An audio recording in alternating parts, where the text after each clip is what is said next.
Good and fair evening, my friends. Welcome back to the tavern. I know that we did not get to have story time yesterday, and that was a damn shame.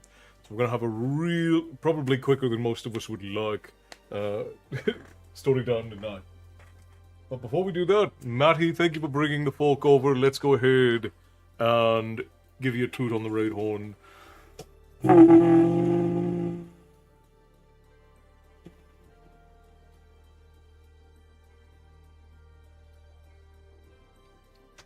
Welcome in, my friends. So very good to see you all. Matty, I hope writing your book is going well.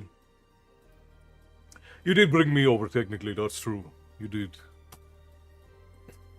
Not sure this is running right. Let me take a look.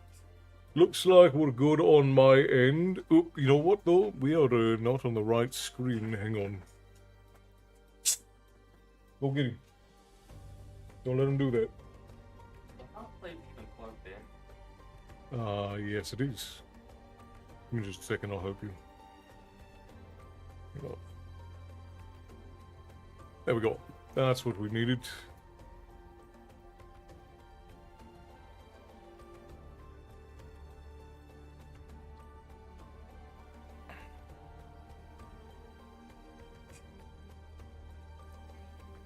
It looks all right for me, Bear.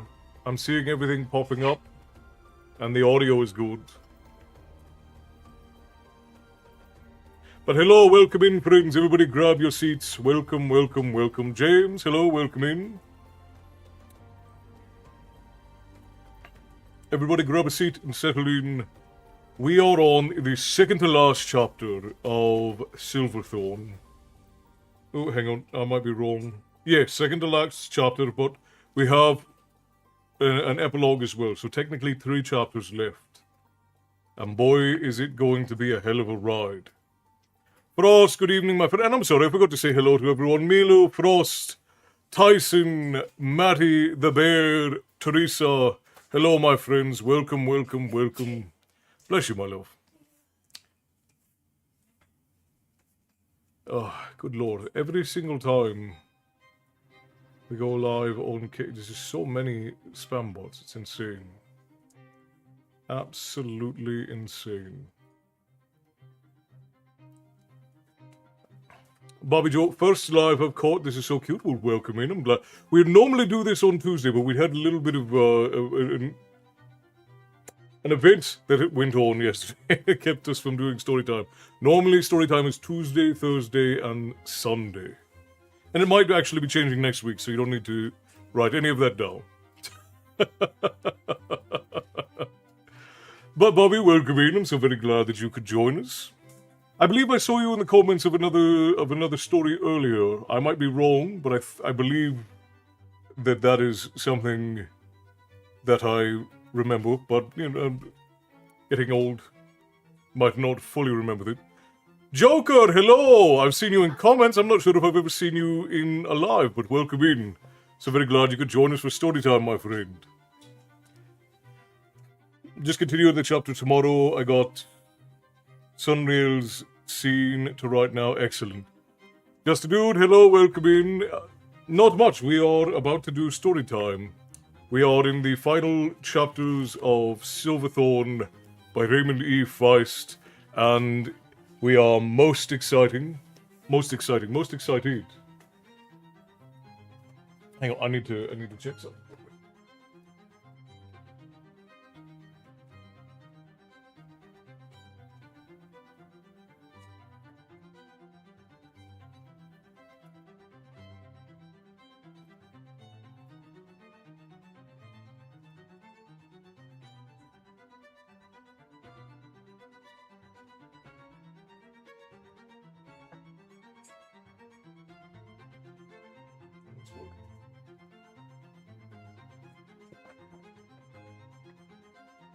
Oh. Just a dude. Thank you for the follow. I'm so very glad that you marked the tavern on your map. And now you better find your way back. So for anyone new who is here, who may not know who I am Castle. This is my tavern. Here we talk about myth and lore and tales of yore, and every now and again I read you all a bedtime story. My wife and I are classic storytellers. We tell The stories that come to find themselves settled here in this mystical tavern at the end of the world, where all stories eventually come to rest. And you have found yourself here because you were seeking a story. So settle in, and we will begin. I think that we are all ready to start.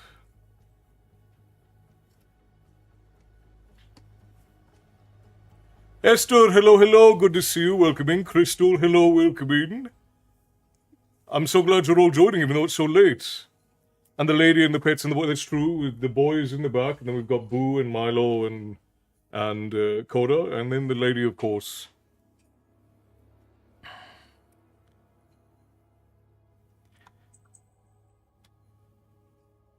I was just getting caught up, Esther, I did see you. As I was finally relaxing and reading about gibbon monkeys. Oh, very interesting. I recently bought a book called Norse Mythology. I love it. Is it the one by, who wrote Norse Mythology, lovey? Neil Gaiman, yes. Is it the one by Neil Gaiman? It's good. It's storybookized, so it's there are some creative liberties taken with it, but it is a fun read. So it's not 100% accurate to the source myths, and it's not 100% accurate to what you would get from like oral traditions, but he did a pretty good job of like stringing it together into a story, so it is worth a read. It's definitely entertaining. Petra, hello, hello, good to see you. I'm glad that I'm glad there's so many people who made it in this late. Normally we don't get on this late, so I'm so glad. What's wrong with my mouth? I'm glad so many of you showed up tonight. Neil Gaiman, Esther, I believe, is the individual's name. I don't read much of Gaiman, but he is broadly praised. If I could ask, could we raise a glass to my mother who passed peacefully, surrounded by myself and family on Sunday? I know she would appreciate it. Certainly, Crystal. What was your mother's name, if you don't mind my asking? Sounds like Neil Diamond. That's just the way that I talk. That's probably what the problem with it. Yeah, feeding Joker.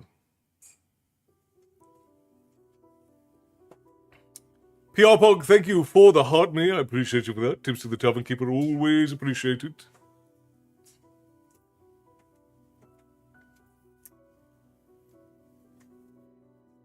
But yeah, Crystal, what was your dear mother's name, if you don't mind my asking? Debbie. That was my mother's name. My mother's name was Deborah, but Debbie being a nickname for Deborah. I will get it, Batty. Stuff got so swamped the last 3 days that a bunch of stuff fell between the cracks. I forgot that I even promised to be on today, so it's a hell of a thing. Elsie's tail's wagging at your voice. It's good to see you as well, Esther. I'm glad that Elsie's excited. Quickly, for Crystal, who is one of our regulars over on the Facebook door, coming into the tavern.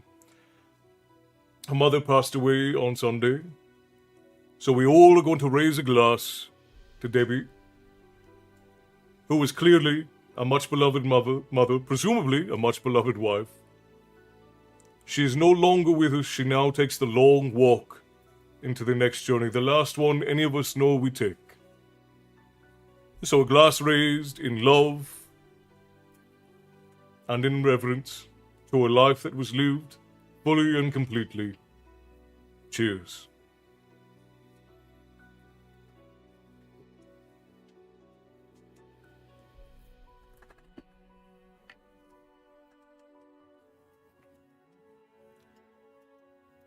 I mean, yeah, if it weren't for Bear, we likely would not have gotten on. Crystal, if you have a particular song you'd like to hear at the end, because we're not going to be on terribly long tonight, but you have condolences from all across the tavern, and we hope that there is a grand celebration of the life of Deborah St. Germain, and that while all of her family will miss her deeply, I'm sure that they will remember her fondly and well. Of course. Thank you for coming in to share the celebration of your mother's life with us. That's a privilege and an honor that I'm glad that you were comfortable and that you felt good enough to come in and do. All right, my friends, let's go ahead and begin. And again, Crystal, if you have a song that you'd like to hear, one of the regular songs, or if you just like a song of honor, to break or at end. Well, we're not going to do break. We're gonna read a little bit and then we're gonna end. Let Mr. Parks know, Bear, or any of the others who are dropped in, and I'll appreciate it. Yes, Esther, short reading tonight. I got on very late for story time, and I don't want to keep you all up too late. And again, the lady and I are trying to get up at reasonable hours these days, so. Alright, when we last left off, we had left things much better than we had found them, with Pug and Ashley, hello, good to see you over on Facebook. Any song you feel like do. Traditionally, when someone passes away, we do Ready's the Rose. Ready's the Rose is sort of the traditional one that we would do amongst tavern folk when someone passes, because it's a nice sort of solemn song that pays respects. Is it said Gaiman? I've always said Gaiman, but perhaps again that's just the way I say things. Shelby, thank you for the follow over on TikTok. Welcome into the tavern, my friend. Grab your seat, settle in. So very glad that you could join us. When we last left off, the folk who were in the realm of the Serrani, who were on Kelowon, were much better off than when we found them at the start of the chapter.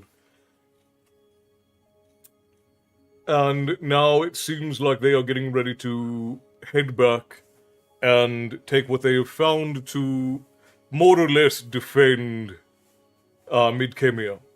Now, here we are in chapter 18, and we are back with Prince Arutha. And they are still trying to find the plant. When we last left Prince Arutha and his party, they were trying to find the plant Silverthorn, and it seemed rather hopeless. It seemed like they were not going to be able to find any. They'd been searching for the entirety of a day in the only place that this is supposed to be able to grow, and there was nothing. So that's where we're picking up with him in chapter 18, Vengeance. Jimmy woke with a start. Someone had walked by on the surface. Jimmy had slept through the day with the others, awaiting the fall of night for the investigation of the Black Building. He had taken the position closest to the surface. Jimmy shivered. Throughout the day, his dreams had been alien, haunted by troubling images, not true nightmares, but rather dreams filled with odd longings and dim recognitions. It was almost as if he had inherited another's dreams, and that other hadn't been human. Somehow he felt lingering memories of rage and hatred. It left him feeling dirty. Shaking off the old, odd, fuzzy feeling, he looked down. The others were dozing, except for Baru, who seemed to be meditating. At least he sat upright, with legs crossed and his hands before him. Eyes closed and breath even. Jimmy cautiously pulled himself upward until he was just below the surface. Two voices sounded somewhere in the distance. Somewhere. If he's stupid enough to go inside, then it's his fault. Came another voice in a strange accent. A dark brother, Jimmy thought. Well, I'm not going in after him. Not after being warned to keep clear, said a second human voice. Breed said fine, Jackon, and you know how he is about desertion. If we don't find Jackon, he'll likely have our ears just for spite, complained the first human. Reed said nothing. Reeds is nothing, said the voice of the... Oh, hang on. Reeds is nothing, came the voice of a Modril. Murad has ordered that none should enter the Black Building. Would you invoke his wrath and face the Black Slayers? No, said the first human voice. But you better think of something to tell Reeds. I'm fresh out. The voices trailed off. Jimmy waited until the voices couldn't be heard, and then chanced another brief look. 2 humans and a Modril were walking toward the bridge. One of the humans, gesturing, they halted at the end of the bridge, pointing towards the house and explaining something. It was Murad they were speaking to.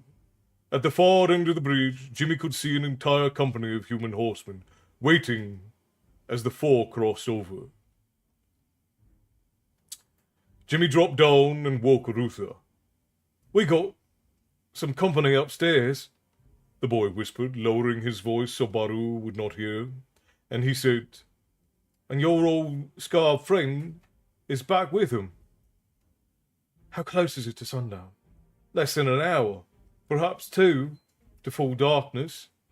Arutha nodded and settled in to wait.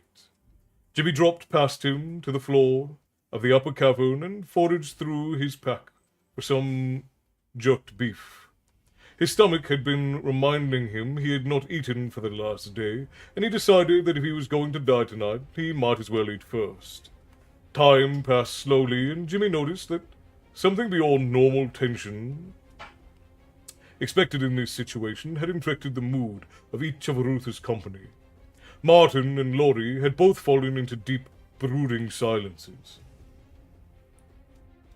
And Arutha seemed introverted almost to the point of being catatonic. Baru silently mouthed, chanced, and appeared in a trance, while Roll sat facing a wall, staring at some unseen image. Jimmy shook off distant images of strange people, oddly dressed and engaged in alien undertakings, and forced himself alert. Hey, he said, with just enough authority to jar everyone to their attention to him. You all look lost. Martin's eyes seemed to focus. I was thinking of Father. Arutha spoke softly. In this place, I was nearly without hope, ready to give up. Rold said, I was at Cutter's Gap again. Only Hardcastle's army wasn't going to arrive in time. Baru said, I was singing my death chant. Laurie crossed to stand next to Jimmy. It's this place. I was thinking Carline had found another while I was gone. He looked at Jimmy. You? Jimmy shrugged. It hit me funny too, but maybe it's my age or something. It only made me think of strange people dressed in weird clothing. I don't know. It sort of makes me angry, Martin said. The elves said that the Mordrell come here to dream dreams of power, Jimmy said. Well, all I know is you look like those walking dead. He moved towards the crevice. It's dark. Why don't I go and look about? And if things are quiet, then we can all go, Arutha said. I think perhaps you and I should go together. No, said the boy thief. I hate to show a lack of deference, but...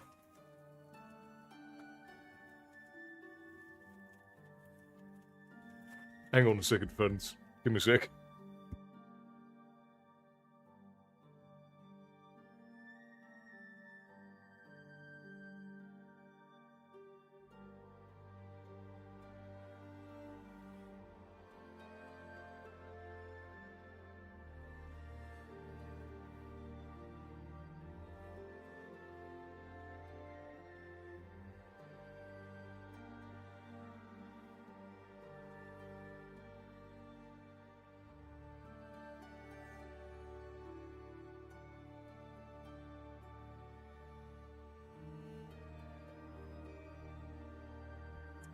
Sorry about that, friends. All right. Let us continue.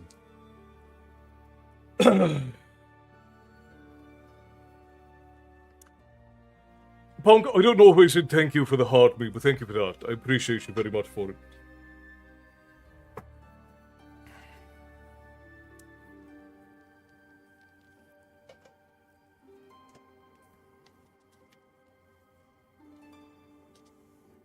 I hate to show a lack of deference, but if I'm to risk my life doing something I'm an expert in, let me do it. You need to have someone crawl about inside that place, and I'll not have you tagging after. It's too dangerous, said Arutha. I'll not deny that, answered Jimmy. I'll guarantee that Dragon Lord shrine will need some skill cracking, and if you've got any sense, you'll let me go alone. Otherwise, you'll be dead before I can say. Don't step there, Harness, and we might as well not have bothered in the first place. We could have let the Nighthawk skewer you, and I spent many more comfortable nights in Krondor. Martin said, He's right. Arutha said, I don't like this. But you are right. As the boy turned to go, he added, Have I told you that you put me in the mind of that pirate, Amos Trask, sometimes? In the darkness, they could see the boys grin. Jimmy scampered up through the crevice and peered out. Seeing no one, he made a quick run for the building. Coming up against the wall, he edged around until he was before the door. He stood quietly for a moment, judging the best way to approach the problem. He studied the door once again, and then quickly clambered up the wall, finding finger and toe holds in the molding next to the door. Again, he studied the anteroom. Through the window, double doors opened up into darkness. Beyond, otherwise, the room was empty. Jimmy glanced upward and was comforted by a blank ceiling. What was waiting inside to kill him? As sure as dogs had fleas, there was a trap inside. And if so, what sort? And how to get around it? Again, Jimmy was visited by a nagging itch of something odd about this place. Jimmy dropped back to the ground and took a deep breath. He reached out and lifted the latch of the door, and with a shove, he leapt aside to the left, so the swinging door hinged on the right would shield him from anything behind it for an instant. Nothing happened. Jimmy peered cautiously inside, letting his senses seek out inconsistencies, flaws in the design of the place, any clue to reveal a trap. He saw none. Jimmy leaned against the door. What if the traps were magic? He had no defense against some enchantment that was meant to kill humans. Non mortal. Anyone wearing green or whatever it might be. Jimmy stuck out his hand across the portal, ready to snatch it back. Nothing happened. Ads in 5. I think most everyone in has a sub over on Twitch. So we'll run, and I'll stop for just a second while we run. Stop and take a drink anyways.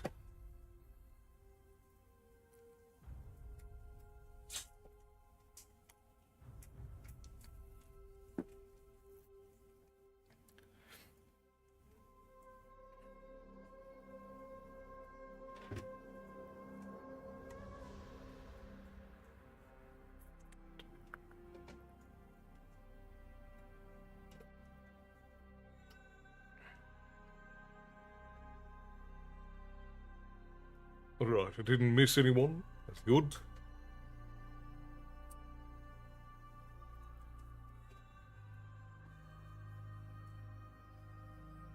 So Crystal picked Red as the Rose. I maintain a consistent routine of retiring by 9 PM and being up by 4 AM, completing a 40-minute daily runs up and down hills. That's very good for you, Esther. It's good if you could establish that sort of thing young. It's very good for you. You enjoyed it so far, Fiend Joker? This is the third book, actually, in a book called The Rift War Sagas. I had never heard of it.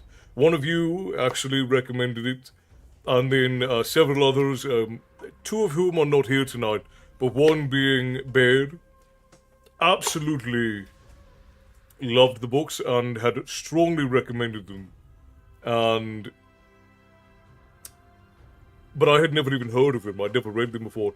The Rift War, and to be perfectly honest, the first one, Rift War, which was Magician Apprentice and Magician Master, I probably never would have read on my own because they're very slow burn. It takes probably like 200 pages for the story to. And it's not bad. Like the story is not. It's a good story, but it's very slow. And if it takes longer than like 20 pages for there to be something intriguing, then I really don't waste time on it because it usually means that the author is not a very good storyteller if they can't keep you intrigued. Feist, however, is a very good storyteller. I wasn't able to glean that from the early parts of the book. And we hit like the 150 page mark and it just took off. And this one hit the ground running. This is the shortest of the 3 in the Rift War, or 4 in the Rift War saga, but this one took off running and it has hardly ever slowed down throughout the entirety of the reading of it. It's very good. I strongly recommend it. I forgot I posted the runs and the downhills. Red is the rose. Excellent. Thank you, Bear. I appreciate you, my friend.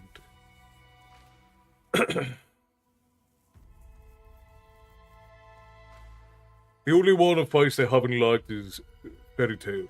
He's written a lot, like shockingly a lot. I think in the world of like the Rift War, in that world, I think he's written something like 30 odd books, is what you said, Bear, which is insane. Like that's so many books. That's all right, Esther. That's all right. You don't have to apologize. You know that it's all right to rest. Okay, we'll go ahead and get back to it. Everybody settle in and fill your tankards. My day was good today. Spectacular, Joker. I'm glad to hear it. We love a good day in the tavern, and now you get to come at the end and spend a little bit of relaxing time with us in the tavern before it's off to bed. It's a hell of a way to spend the day. It's my favorite way to spend the day, anyways. Alright, let's continue.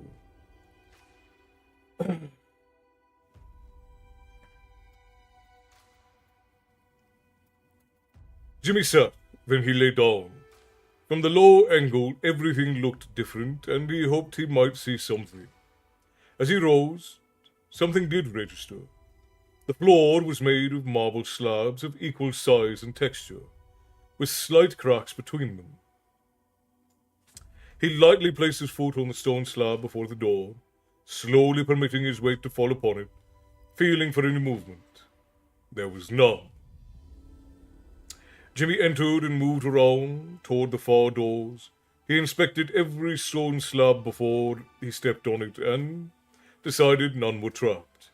He inspected the walls and the ceiling, gauging everything about the room that might provide him with some intelligence. Nothing. The old familiar feeling plagued Jimmy. Something was wrong here. With a sigh, Jimmy faced the open door into the heart of the building and entered. Jimmy had seen many unsavory characters in his former occupation. He was a boy thief.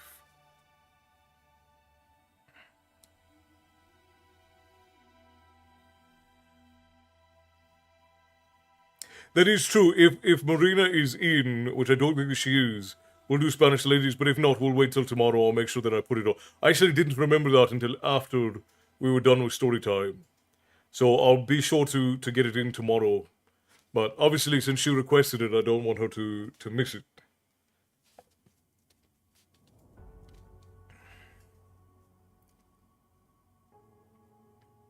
And this jackal would have fitted it in perfectly. Jimmy lay flat and rolled the corpse over. As the dead man's weight landed upon the other stone before the door, there was a faint snapping sound and something sped overhead. Jimmy examined Jacon and found a small dart stuck in the man's chest near the collarbone. Jimmy didn't touch it. He didn't have to. He knew it contained a quick-acting poison. Another item of interest on this fellow was a beautifully carved dagger with a jeweled hilt.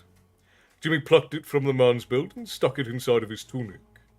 Jimmy sat back on his heels. He had walked through long blank halls and, with no doors, down into a subterranean level of the building. He judged he stood less than 100 yards from the cavern where Ruther and the others waited.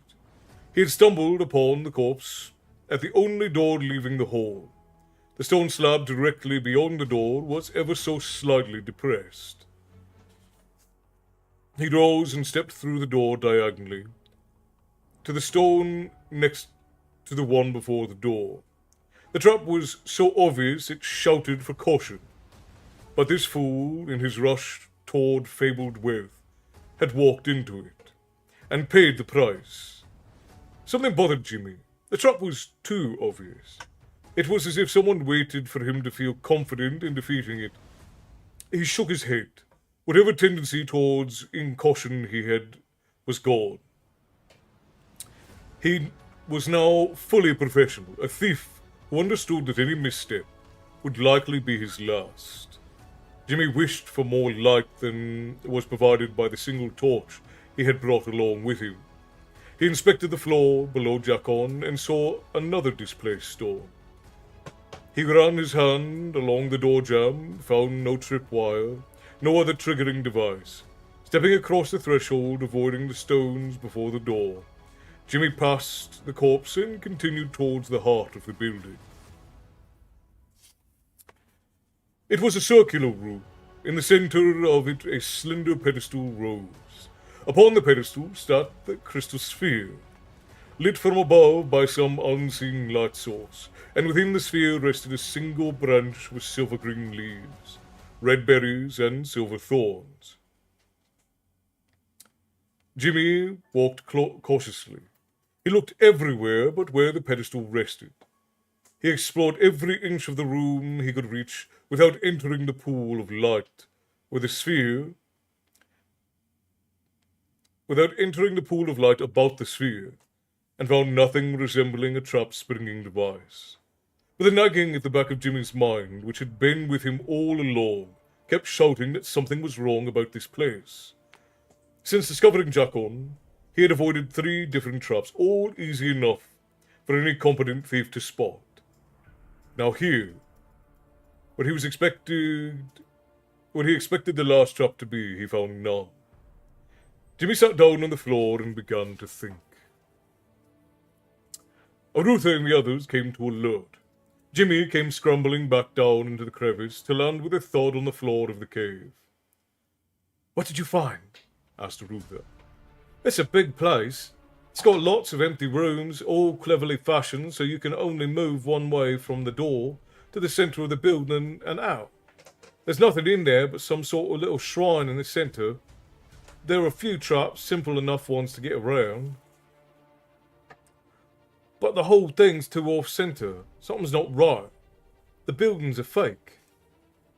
"What?" said Arutha.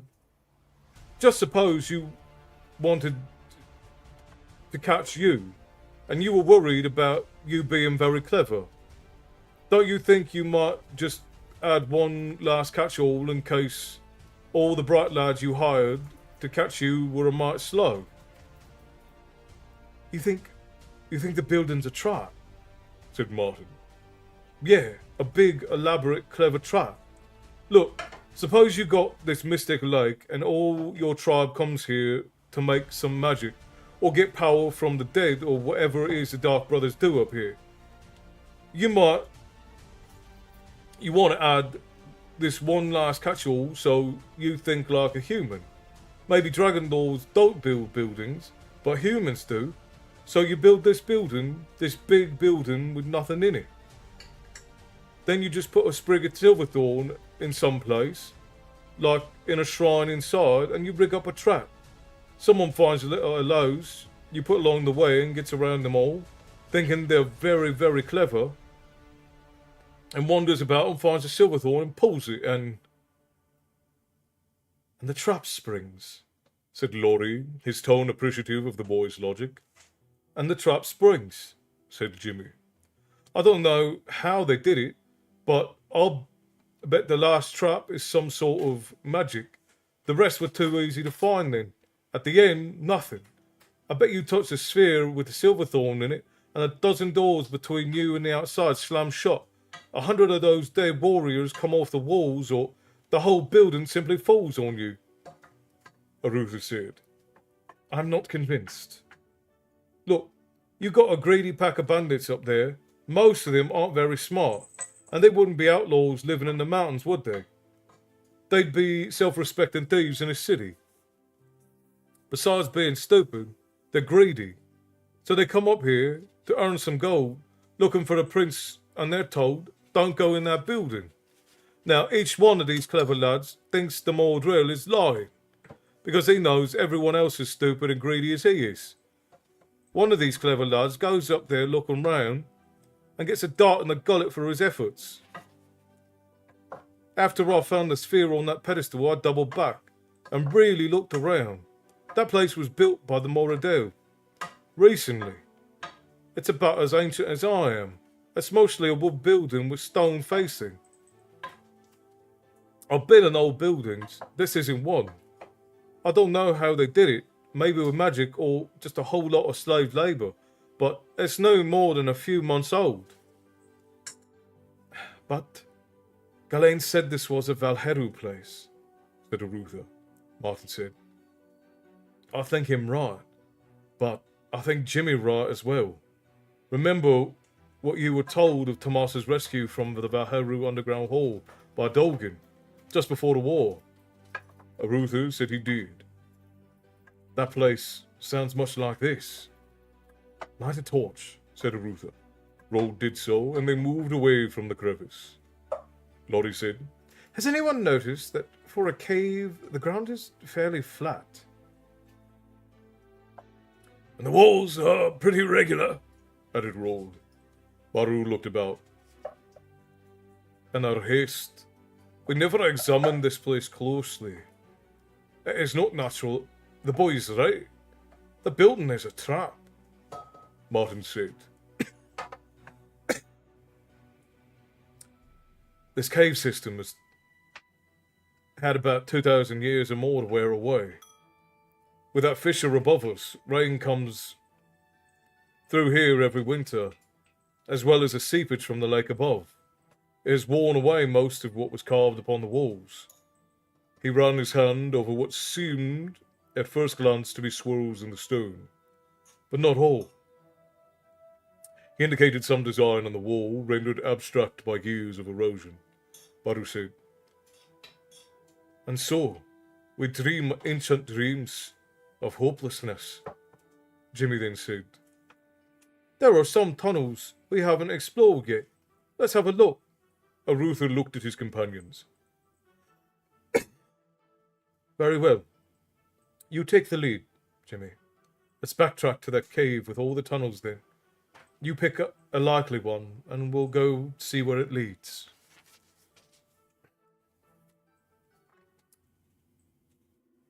Asking Chat to see if anyone has a cane, possibly. Trying to find one hard side, pats Castle's head. Hello, Kayla, good to see you. Welcome in. What is it you need a cane for?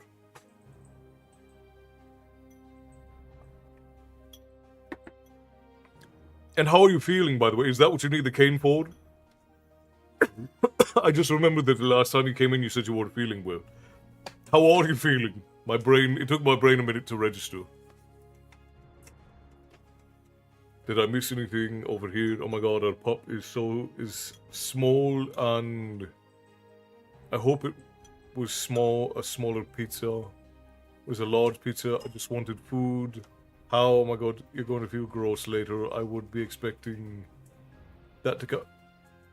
Did you have a dog get into a pizza, Matty?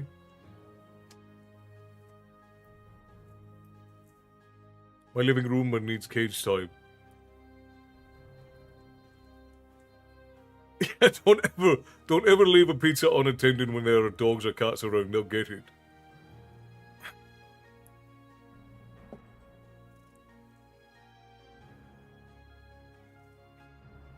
Yeah, because starting next week we'll be on earlier, so We'll definitely have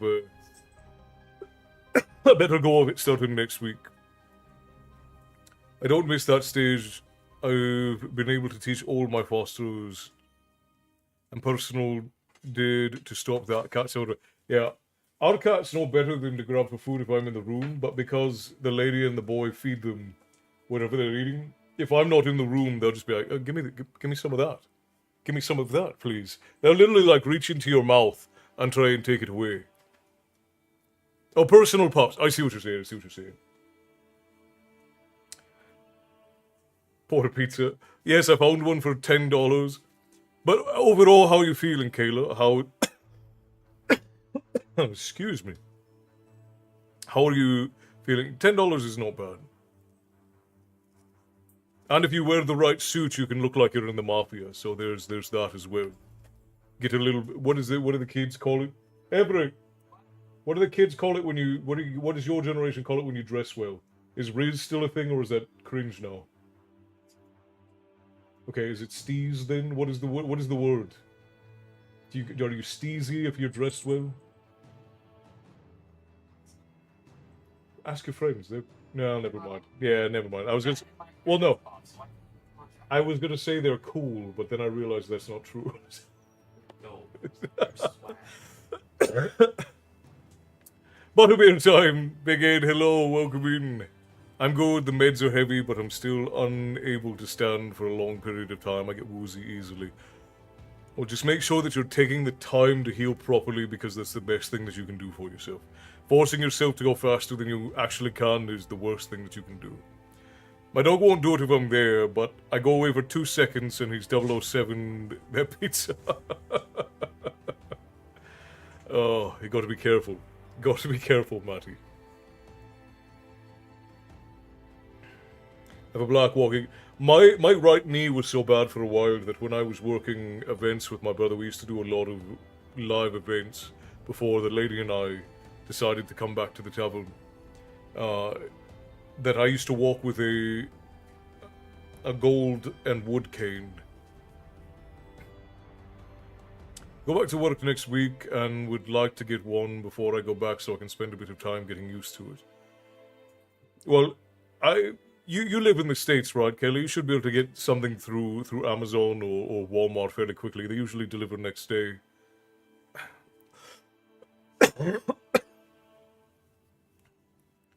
Alright. So we're at sort of a natural break in the story here. There won't be another natural break at all. It's pretty much just run and run and run all the way up to the end. And that's another 20 pages. So we can pause here, and then I can do a little bit more tomorrow. After we finish Harry Potter, if there's time.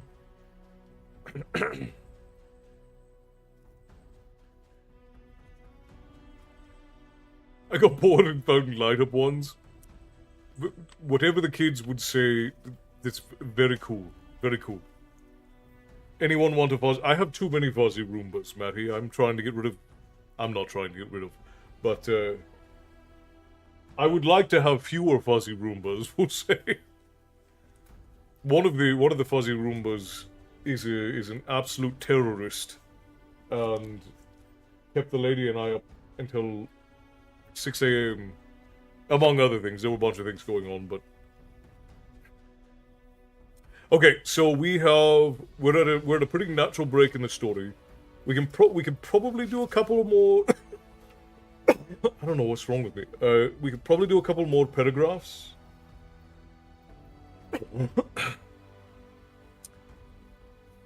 Let's see...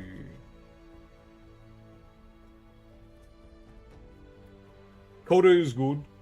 He's laying down, upside down, like a doofus behind me right now. Boo is good. He's laying over on the couch, I think, or he might be sitting with Mom. And I think that Milo is actually with the boy. Can I have your old cane? I don't have it anymore. So one of my employees actually stole it when they left. So I actually don't. It had belonged to my grandfather. So it was actually a very old cane that was gold, and it had gold dust in it. It had gold dust in the handle. And one of my employees stole it when they left. What was funny is that it wasn't even an employee who had left on bad terms. He just stole it.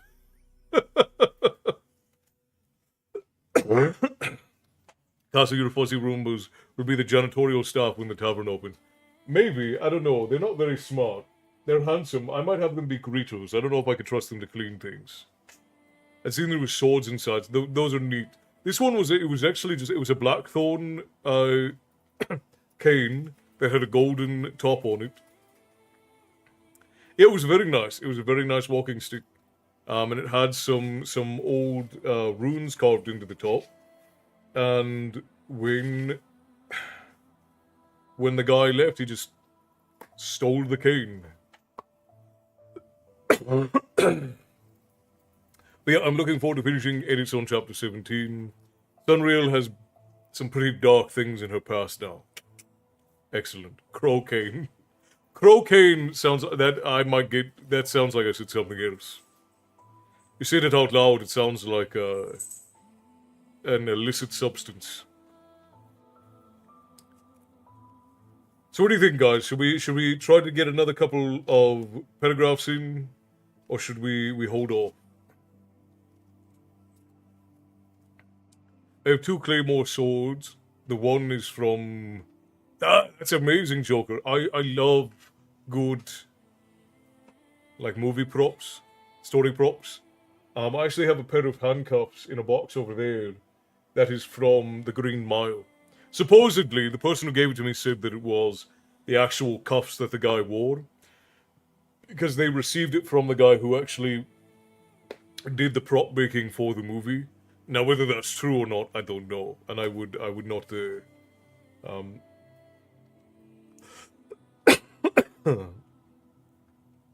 Just a wee bit more, please. If I ever get back in touch with my guy who makes shillelaghs, I'll get you a blackthorn shillelagh and I'll send it to you, babe. I don't know what's wrong. Why I'm coughing. I'm not sick.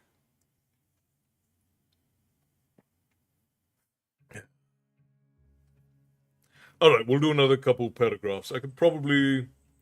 Let's see. There's sort of a break here in four pages.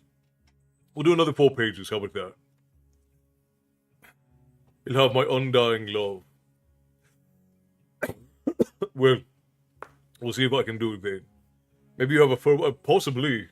I don't recall licking myself, but, you know, stranger things have happened.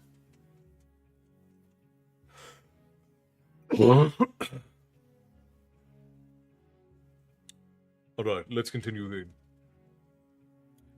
In the 3rd tunnel they found, the stairways leading down following it. In the 3rd tunnel they found, the stairway leading down. Following it, they came into a large hallway, ancient from the look of the sediment upon the floor. Regarding it, Baru said, "No foot has trod this hall in ages." Tapping the surface of the floor with his boot, Martin agreed. "This is years of build-up." Jimmy led them along under giant vaulted arches, from which hung the dust-laden torch holders, long, rusted, and to near uselessness. At the far end of the hall, they discovered a chamber.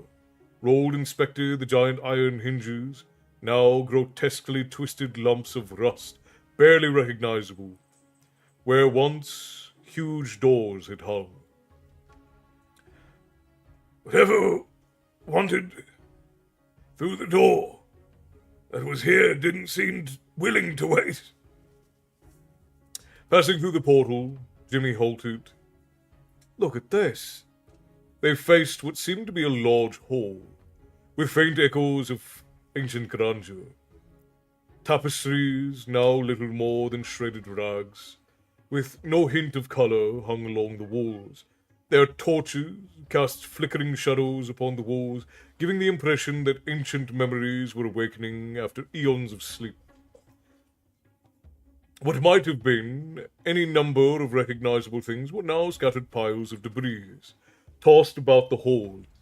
Splinters of wood, a twisted piece of iron, a single gold shard, all hinted at what might have been, without revealing lost truths. The only intact object in the room was a stone throne atop the raised dais halfway along the right-hand wall. Martin approached and gently touched the centuries-old stone. Once a Valheru sat there. This was his seat of power, as if remembering a dream. Yeah. They are not. What? They are not. Where? In the box. Did you make your pasta?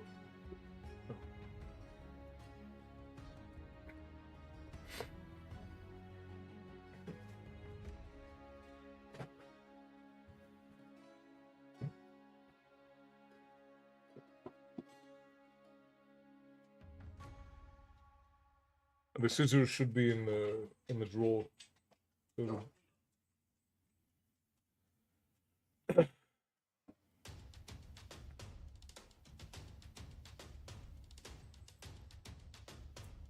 Where was I? As if remembering a dream, all in the hall were visited with a sense of how alien this place was.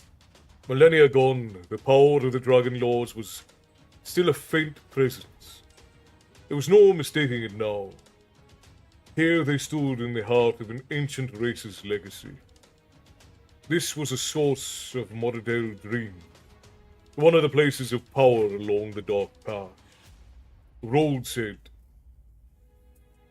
"There's not much left. What caused this? Looters? The High Brotherhood?" Martin looked about, as if seeing the ages of history in the dust upon the walls. "I don't think so. From what I know of the ancient lore, this may have endured from the time of the Chaos Wars." He indicated the utter destruction. They fought on the backs of dragons. They challenged the gods, or so legends say. Little that witnessed that struggle survived. Will probably never know the truth.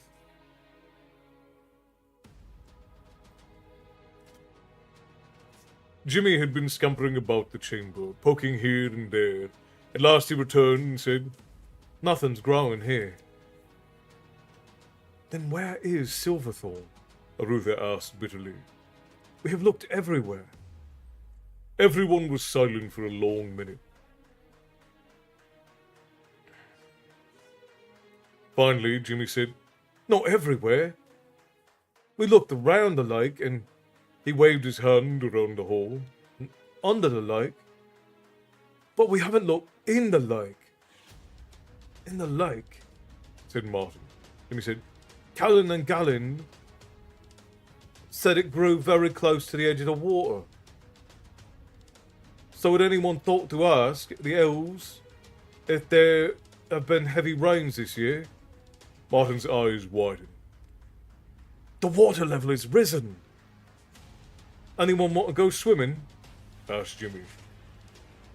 Jimmy pulled his foot back. "It's cold," he whispered. Martin said to Baru, "City boy, he's 7,000 feet above the mountains, and he's surprised that the lake's cold." Martin waded into the water, slowly so as not to splash. Baru followed.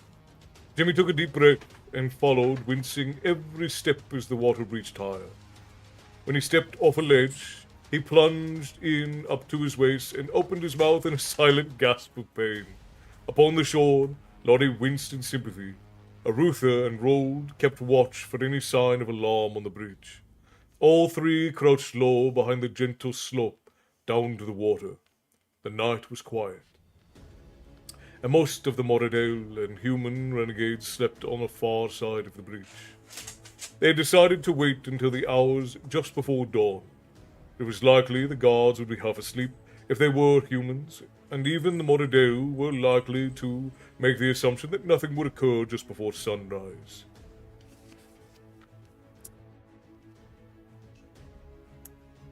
Good night, Kalo Restwell. I hope you get your sparkly cane. And I hope that you have a wonderful rest of your night. Rest well, and we will see you tomorrow for more story time, I hope.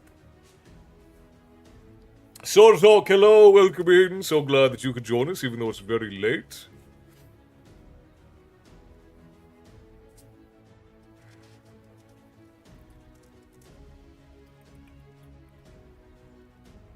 Alright, where was I? Oh, here we are. Faint sounds of movement in the water were followed by a gasp as Ginny ducked his head under the water. For the first time, and he came right up again, gulping air. He ducked back under. Like the others, he walked blind, feeling along. Suddenly, his hands smarted as he struck a rock, as he stuck himself with something sharp among the moss-covered rocks. He came up and seemed a noisy gasp, but nothing at the bridge indicated he was heard. Ducking under, he felt the slimy rocks and located the thorny plant by sticking himself again, but he didn't jump up. He took 2 more punctures getting a grip on the plant and pulling, but suddenly it came up. Breaking the surface, he whispered, "I've got something." Grinning, he held up a plant that gleamed almost white in the light of the little moon. It looked like red berries stuck into the branches of a rose branch with silver thorns. Jimmy turned in appreciation with a tiny of triumph. He said, "I've got it." Martin and Baru waded over and inspected the plant. "Is this enough?" asked the Hadati. Arutha said, "The elves never told us. Get some more if you can, but we wait only a few more minutes." Gingerly, he wrapped the plant in a cloth and stowed it in his pack. In 10 minutes, they had found 3 more plants. Arutha was convinced that this was enough and signaled it was time to return to the cave. Jimmy, Martin, and Baru, dripping and chilled, hurried to the crevice and entered, with the others keeping watch.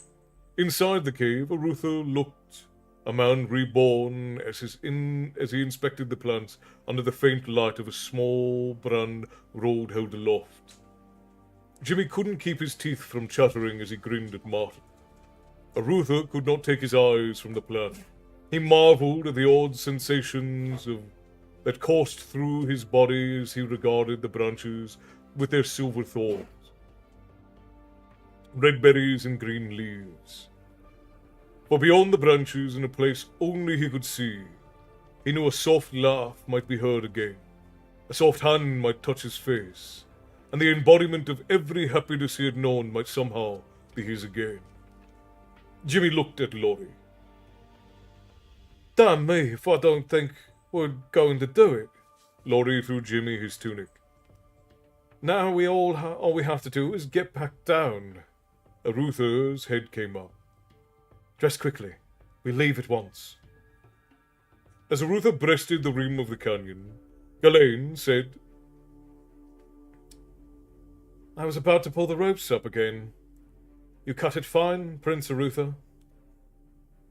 I thought it best to be down the mountain as soon as possible, rather than wait another day." "That I cannot argue," agreed the elf. "Last night there was some argument between the chief of the renegades and the Moradale leaders. Couldn't get close enough to hear, but the Dark Ones and the humans don't get along very well. I judge this arrangement's soon to end. If that happens, this Marad may decide to cease waiting and begin looking once more. Then we had best get as far from here as we can before light." Already the sky was turning grey as a false dawn visited the mountains. Fortune was with them in part, for on this side of the mountains they would have shadows to hide within a while longer than had they faced the sunrise. It would be only a little help, but any was welcome. Martin, Baru, and Rold were quickly up the ropes. Laurie struggled a little, not having the knack for climbing, a fact he had failed to mention to the others. With silent urging from his companions, he finally cleared the rim. Jimmy scampered quietly upward. The morning light was growing. Jimmy feared being seen against the rock face of the canyon should anyone move from the bridge. In his haste, he became incautious and slipped on an outcropping, and the toe of his boot skidded off the rock. He gripped the rope as he fell a few feet and grunted as he slammed into the face of the canyon. The pain exploded along his side as he bit back a shout. Gasping silently for breath, he turned his back to the wall of the canyon, and with a spasm of movement, he wrapped the rope under his left arm and gripped it tightly. Gingerly, he reached inside of his tunic and felt the knife that he had pilfered from the dead man. When dressing, he had hastily returned it to his tunic rather than place it in his pack, as he should have done. Now, at least 2 inches of the steel stuck in his side. Keeping his voice in control, he whispered, "Pull me up!"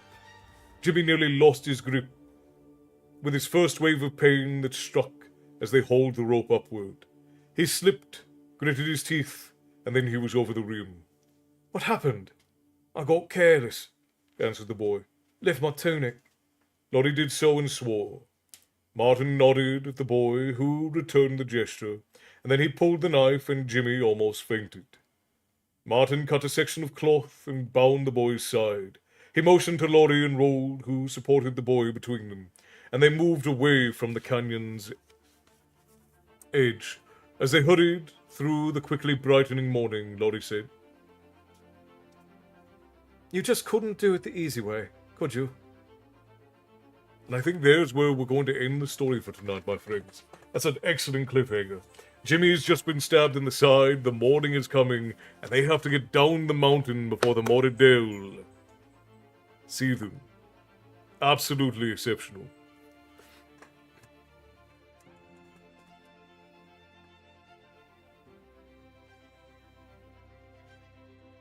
Also, Disney managed to make my anxiety go off, not in a good or bad way, but more anticipation.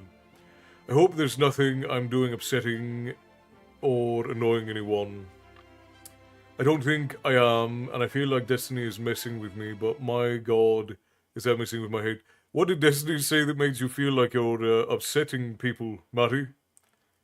You can trust that if you were upsetting the lady or I, we would tell you. We're not so trite that we feel the need to beat around the bush. If anybody is doing anything wrong, we just tell them outright.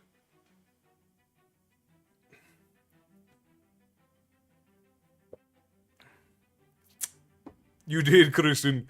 It's alright, we're going to do more tomorrow. This was just sort of a catch-up because we missed yesterday.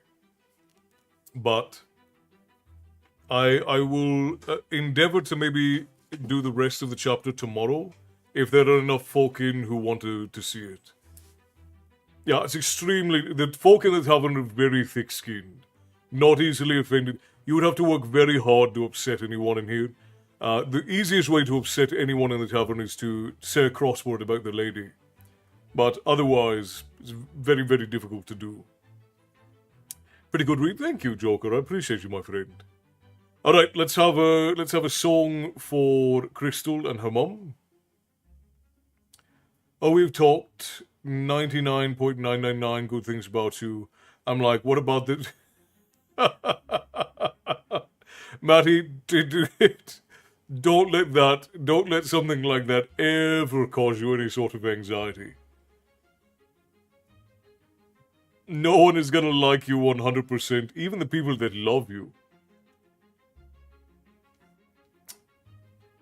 I miss you too, Short Talk. I'm glad that you managed to make it in. I don't know if you're talking to me or Matty, but I'm glad that you've been making it in more recently, and I hope that you'll be in for more stories as time goes on. Me, say a crossword about Una.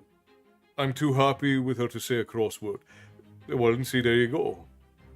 We're going to do Red is the Rose for Crystal's mom who passed away on Sunday, Petra.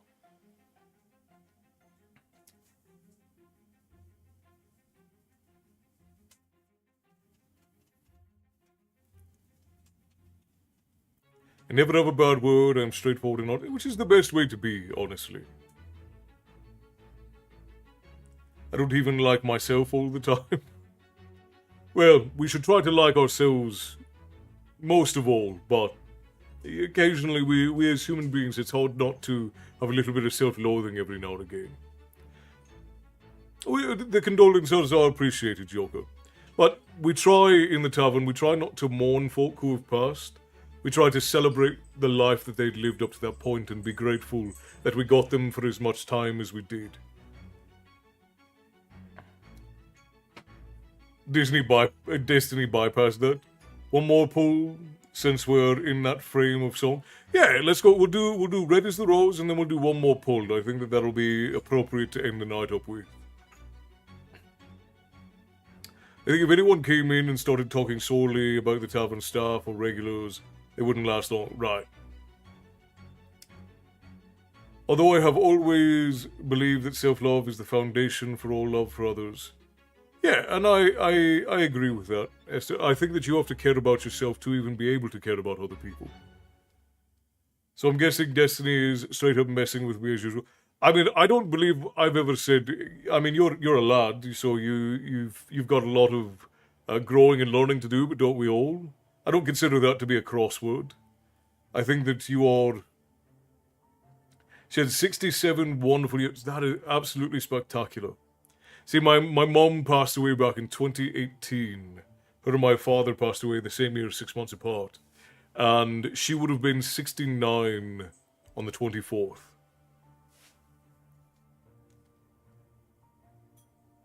Which interesting. That's your mother passed away on my mom's birthday.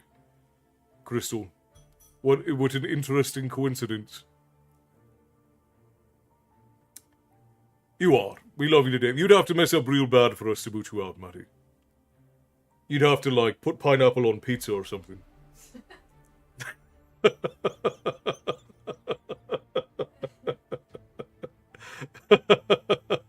I hope by the time I go, the tavern is a physical place and everyone sings all the goofy, fun and silly songs as a send-off. Absolutely.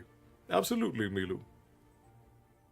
My mother is still alive at the age of 80 and continues to chase trams. That's a beautiful thing. I'm pretty sure that if anyone came in here saying anything about anyone in the tavern, new or regular, they wouldn't be saying much for very long. And I hope that would be the way. I'm happy for people to argue, and I really don't even particularly care if people say anything crossways about me.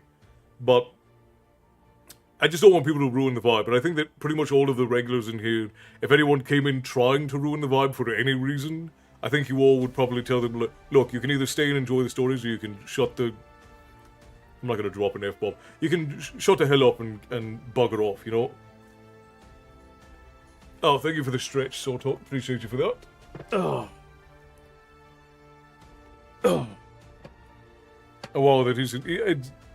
What a strange coincidence. And I don't know if it's irony or not, but we sang Red is the Rose at my mother's wake. I love pineapple on pizza. I'm super protective of the tavern, you and Una, so I'm very safe. Yeah, I would agree, Matty. Genuinely love it, not just trolling. There are some people, and I'm convinced that there's a genetic aspect to it, who really love citrus on things. I don't like citrus really on anything. I don't really enjoy citrus, period. But there are some folk who just really like citrus on things, and pineapple on pizza, they like it. The savory with the pineapple. For me, the flavor is not. I don't like sweet and savory together. I don't enjoy that. Like, I don't even like pineapple on burgers. I don't know why people do that. I can do teriyaki burgers, are fine, but the kind of sweet that citrus is, I don't like that with savory. But for me, more, I just like the way that pineapple makes the cheese differ on pizza. I just don't care for it. Yeah, you can get Hawaiian burgers. They used to do them all the time at Carl's Jr.'s and Hardee's in the US.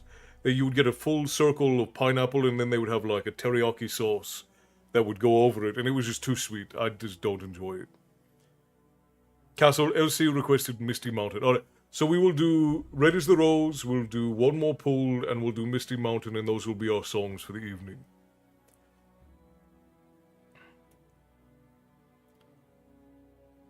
I just know I'm learning to grow. I will never claim to be perfect. All I wanted I have here in the tavern. I meant it when I say your old family here. Cheers to that, Manny. I'll raise a glass to that. And we'll start our songs. I love citrus, but citrus hates me.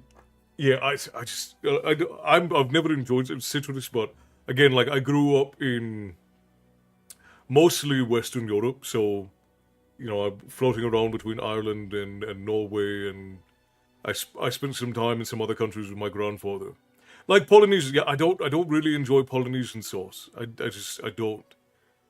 We actually got Polynesian sauce the other day when we went and got chicken, and I had never had it before. I didn't like it. I didn't like it.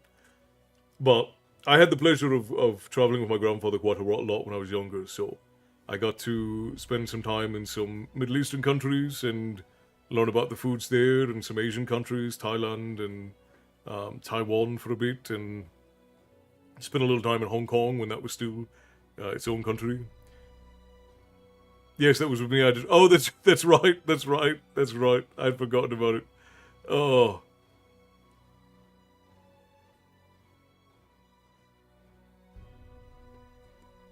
nah, don't worry about it, buddy.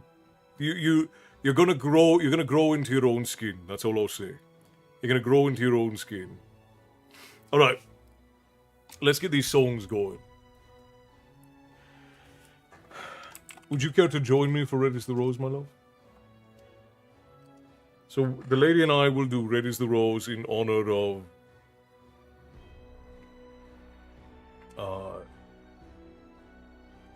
Crystal's mom, Deborah. I'm gonna mute the music there.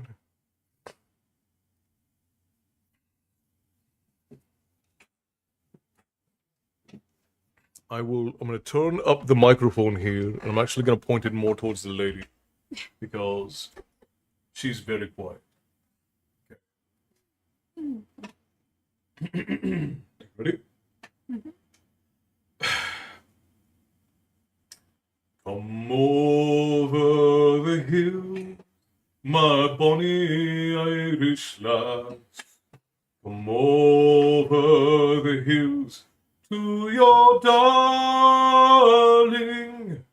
You choose the road, love, and I'll make the vow, and I'll be your true love forever.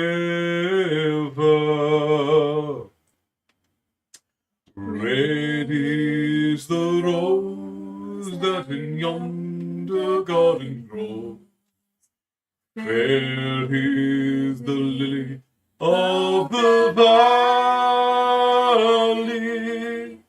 Clear is the water that flows from the Boyne. But my love is fairer than any. 'Twas down by Killarney's green woods that we strayed, when the moon and the stars, they were shining. The moon it shone its rays on her locks of golden hair, and she swore she'd be my love forever. Red is the rose that in yonder garden grows. Fair is the lily of the valley. Clear is the water that flows from the Boyne. But my love is fairer than any. It's not for the parting that my sister pains. It's not for the grief of my mother. It's all for the loss of my bonny Irish lass, that my heart is breaking forever. Red is the rose that in yonder the garden grows. Fair is the lily of the valley. Clear is the water that flows from the Boyne. But my love is fairer than any. Red is the rose that in yonder garden grows. Fair is the lily of the valley. Clear is the water that flows from the Boyne. But my love is fairer than any. Oh, my love is fairer than any. Like last raise to Debbie for a life well lived, and on to the next adventure.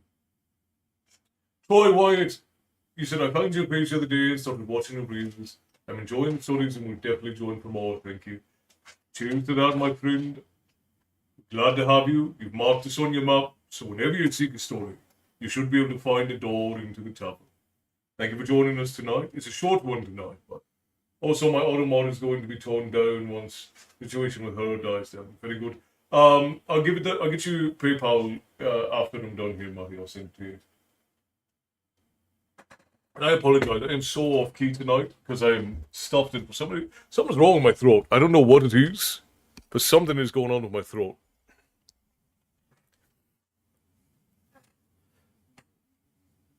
Did you? Oh, you did. Thank you for the stars, Esther. Tips of the Tavern Keeper are always appreciated. For some reason, it did not ping for me, but I see it here. Thank you kindly, love. I appreciate you for that. Your generosity is deeply appreciated. Thank you, Troy. I'm glad you dropped in. I'm glad you're enjoying the stories. My name is Castle. This is my tavern, and here we talk about myth and lore and tales of yore. And every now and again, I read you old bedtime stories. I run this mystical tavern at the end of the world with my wife and our son and our 3 goblins. And this is a place where all stories eventually come to rest, and we do our best to keep them alive and share them with all of you so that you may carry them out into the world. All right, friends, let's do one more pull next. And again, I apologize. My voice is dreadful tonight. Not that it's ever great, but it's less great this evening. Because something's going on with my throat and I'm congested for some reason. There's no such thing as a small contribution, Esther. Every minute you give, every penny you guys give, every follow, every like, every share, it's all incredibly valuable to the lady and I. And the more you guys love what we do, and the more that you support, the more we get to do, and we're incredibly grateful for that. So thank you for all of you who contribute. Thank you for whatever you do, whether that's liking, sharing, whether that's cheering, whether that's donating, whatever, or buying tavern shirts or whatever it is. We appreciate all of you who come in and support, who engage with the stories. It means the world to the lady and I. Cody Steffens, you're probably following from a video, but thank you for the follow. And Crystal, thank you for the stars, love. I appreciate you for that. Tips of the Tavern Keeper are always appreciated. If Una kisses Castle, that frog might turn into a prince and choke him. Yeah, fair enough, Bear. Maybe someone is working mischief with that blackthorn cane you mentioned. It's quite possible, Petra. It's quite possible. Well, more heating your way to the Misty Mountain on. Or even buy the festival's book. That's true, yes. If you're interested in the way that my clan family, who are an old family of Norse Gaelic storytellers from Ireland, celebrate the festivals of the year, and some of the recipes that we use, you can get that in the tavern shop or on Amazon, if you don't mind buying from the big man. All right. Let's get one more pull under our belts. If you know the songs, you are required to sing along. So join in with us, friends. It's been a long time since you've seen her. Could have been 3 years or more. Will she be waiting when we dock, boys? Or like the others, will she be gone? Yes, I found you on a reel. Well, Cody, I'm glad that you found your way in to one of the story times. The tavern doors only tend to open when you're seeking a story, so if you've marked this on your map, I'm glad that you did, and I look forward to seeing you in more stories. And I hope you're enjoying your time in the tavern. That's tantamount.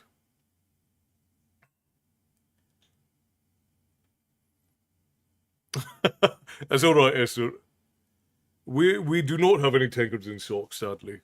The lady and I are looking at getting more brought in, though. It's one more pull, boys, that'll do, boys. Soon we'll draw alongside. Hoist her upward, swing her inboard, for the journey's nearly done. Will you calm down over there, please? Well, you're looking mighty smart, boy. Dressed up in your number ones. You scrounged the new blade from the purser to scrape the bum fluff from off your chin. It's one more pull, boys, that'll do, boys. Soon we'll draw alongside. Hoist her upward, swing her inboard, for the journey's nearly done. When we've fixed those bow and stern lines, and you've scuttled down the gangway, if she's waiting there, just kiss her. Turn around, give us a smile. It's one more pull, boys, that'll do, boys. Soon we'll draw alongside. Hoist her upward, swing her inboard, for the journey's nearly done. Well, we too will go ashore soon. Get drunk in the clubs and bars, then stagger homeward, pockets empty, like so many nights before. It's one more pull, boys, that'll do, boys. Soon we'll draw alongside. Hoist her upwards, swing her inboard, for the journey's nearly done. Well, a man may take a wife, boy, and a man may take a mistress, but a sailor has his ship, boys, and his mistress, it is the sea. It's one more pull, boys, that'll do, boys. Soon we'll draw alongside. Hoist her upward, swing her inboard, for the journey's nearly done. It's one more pull, boys, that'll do, boys. Soon we'll draw alongside. Hoist her upward, swing her inboard, for the journey now is done. Mr. Anderson, hello, welcome in over on TikTok. So very glad you could join us with a Hail Odin. I presume you came in from the Odin video. Safe assumption, as most people don't enter random rooms and yell Hail Odin. At least, not most people that I know, anyways. Frost, you said it's time for me. I need to take my leave. Castelluna, thank you for all that you do. Rest well, my Tavern family. I will see everyone tomorrow night. See you tomorrow night, Frost. And I will. I'll also be doing. I'll be reading your story tomorrow during story time. Good night, Joker. Rest well, my friend. Thank you so kindly for joining us, and I will look forward to seeing you again, possibly tomorrow night. But if not, I know I'll see you in the comments of stories that go out from the tavern. Rest well. We've got one more song, and then we end. Can we sing a silly song at the end? Oh, if you insist, Tyson. What would you like for your silly song at the end? We're gonna do Misty Mountain for Esther.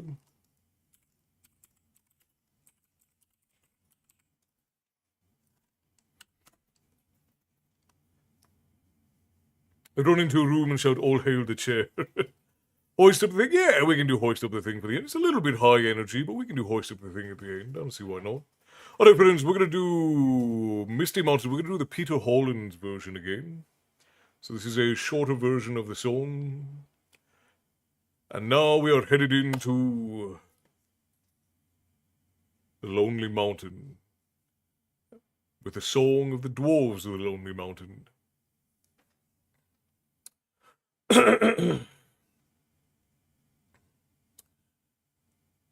Far over the misty mountains cold, to dungeons deep and caverns old, we must away ere break of day, to find a long forgotten gold. The pines were roaring on the height, the winds were moaning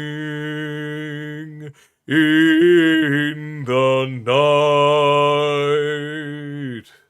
The fire was red, it flaming spread. The trees like torches blazed with light. The wind was on the withered hill, but in the forest stirred no leaf. Their shadows lay, be night or day, and dark things silent crept beneath. The wind went on from west to east, all movement in the forest ceased, but shrill and harsh across the marsh, its whistling voices were released. Farewell we call to hearth and hall, though winds may blow and rain may fall, we must away ere break of day.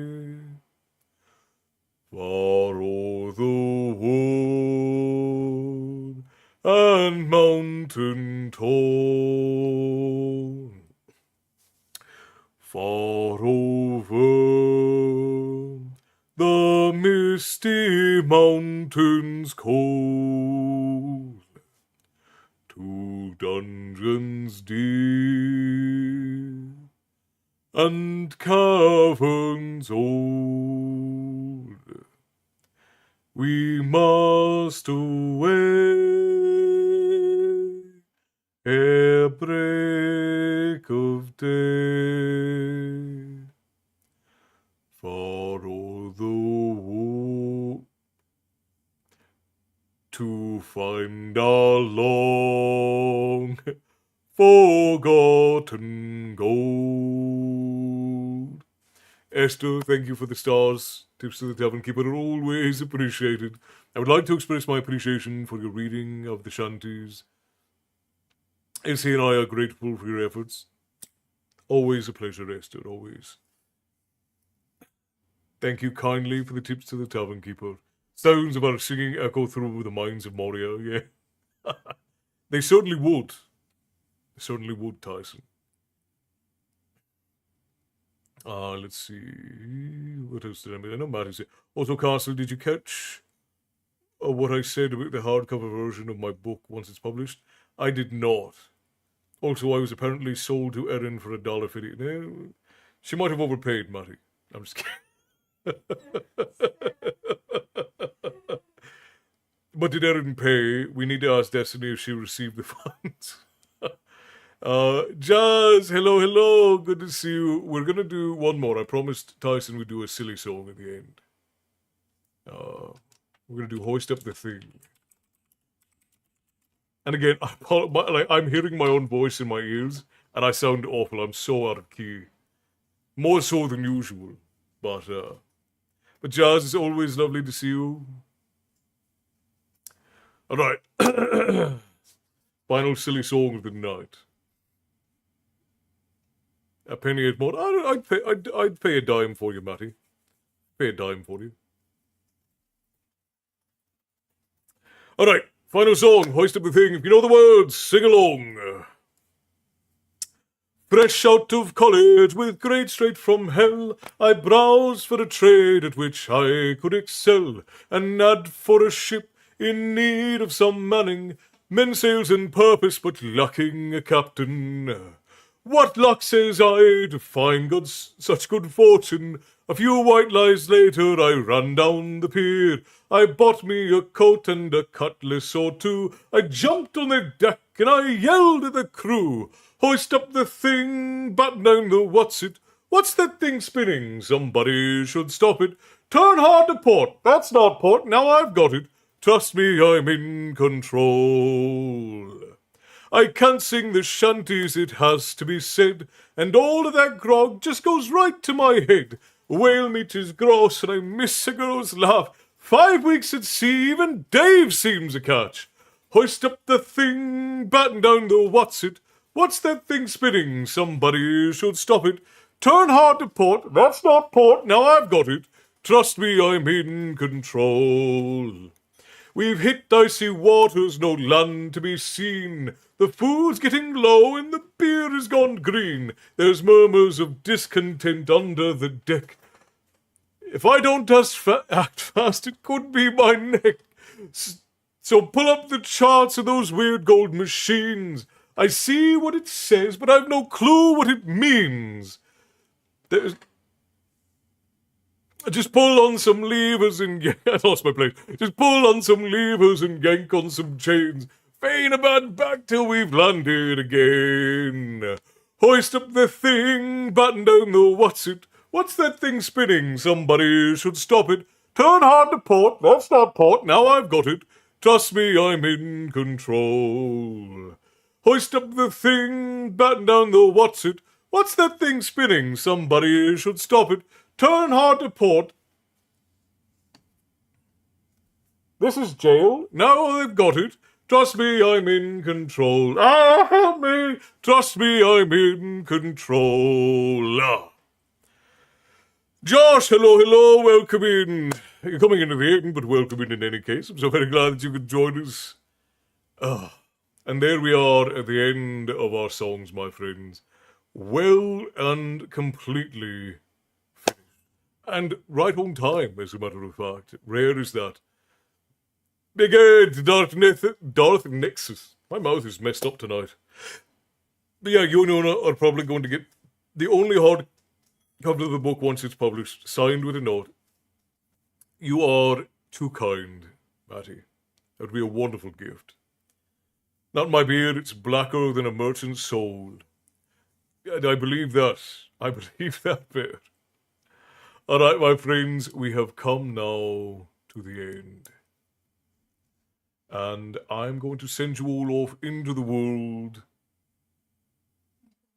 into the West. Lay down your sweet and weary head. I'm so out of sorts tonight. The lady and I have not gotten good sleep the last 3 nights, so I'm just like would I'm delirious at this point. Do we have to? I would really rather not. I would love to be able to give you guys many, many, many hours, but we're just gonna have to wait until tomorrow. Guten Nacht, mein Bruder. Guten Nacht, Cormac. Haben Sie eine wunderbare Nacht. Hope you dream sweetly and dream in German. Which will probably be very aggressive and hard to sleep to, but it was a brief evening, but a memorable one. Thank you, Castle, for reading in the shanties. It's always a pleasure to hear you sing and read stories. Have a wonderful rest of your night. You as well, Esther. Give all of our love to Elsie and Johnny. It's wonderful. You're making sleep, and we didn't get you waffling. We didn't try hard enough. Lacking, not making. I was going to say, I'm not making sleep, that's for sure. We'll see if any of our friends are over on Twitch, but otherwise, I'm going to send you all off into the night. Thank you kindly for joining us. The tavern must close. The doors will disappear for a little bit. But thankfully, the very next time that you seek a story, you will be able to find them again, especially if you've marked this on your map. So I say, make sure that you do that, friends, before we are gone. And until next time, I will bid you all stay bloodthirsty, and we will see you next time. Good night, my friends.